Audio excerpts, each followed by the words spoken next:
My name is Samuel Miller, and this is my story.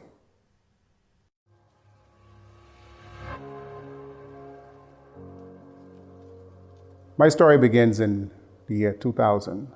I was on top of the world and things were going good for me. I was the owner of my own business, but I realized over a period of time that there was something missing because of all of the things that I have accomplished. At that point in time, I had lots of money, good friends around me, but there was something missing. And as I moved on, the year 2001, got married. Shortly afterwards, we discovered that my wife was expecting a baby. We prayed and we prepared, and as time progressed, she gave birth prematurely to a child.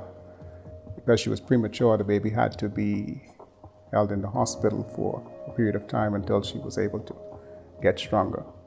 She was progressing fairly well, but however, they had noticed that she was not having a pass. She was eating, but she was not having a pass. We dealt with it accordingly, and every day we went by her isolate and we prayed for her day and night. However, over a period of time, she still was not having a pass. This was kind of a concern for us because you just want so much to be a part of the child's life. You want to just make things right. But this was something that we could not fix. As it got to a critical point, the doctors decided, well, we needed to do a surgery. It was a rough time. We had not anticipated that it would come to this point. Those times I started to ask God, what was happening, what was going on, and my wife, she struggled with it as well. It was a tough time for us. As time progressed, the surgery was scheduled, and the doctors gave us the date. I had my own issues going on. I had some deep questions for God as to why now and why me. And I did not know that my life was on course with destiny. It was a tough time. However, before I arrived at the hospital, I got a call from my wife that the attending physician,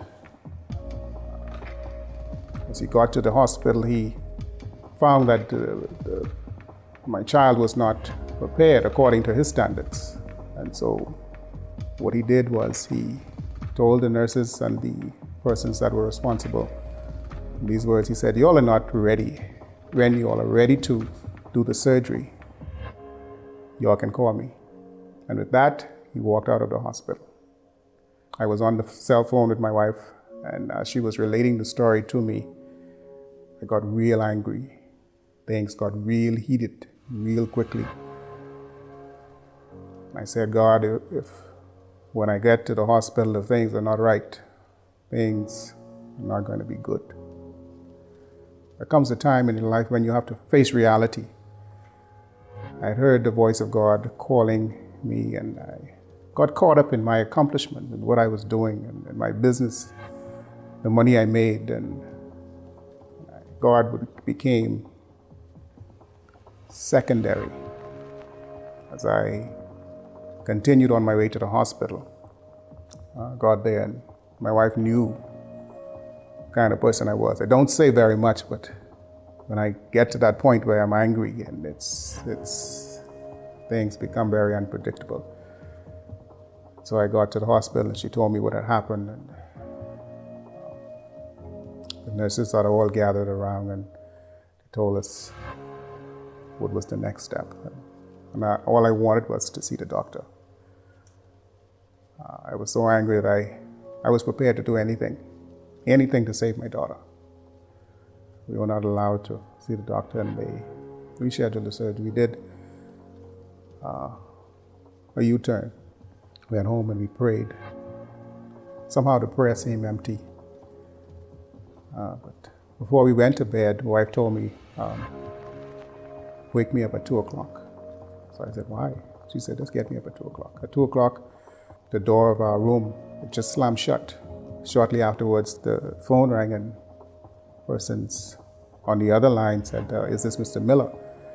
So I said, yes, ma'am, this it is. She said, I need you and your wife to come to the hospital right away. We went to the hospital, and somehow deep down I just had this sinking feeling. As we got there, they told us that our child was not going to make it, that it would be best if we spend the last moments with her. So feelings that I had been feeling, and I'm sure my wife was feeling the same way as well, she started to cry. I walked over to the isolate, and she said she thinks it would be better if I took her out the isolate. So I took her out, and I held her in my arms, and I watched the life just drained out of my child, and she passed away. I just didn't know what to do. I said, God, why? Why now? Why me? So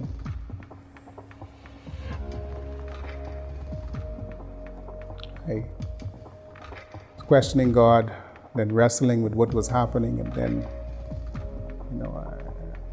I know if I was feeling distraught, I know my wife, she was just totally torn up. All of the thoughts that I had in my head, the anger that I was feeling, somehow I felt that there was another presence there. And as I began to determine in my heart that I was going to make things right. And by that I mean that I was going to make things right in terms of what I was going to do to that doctor because of what he did to my child.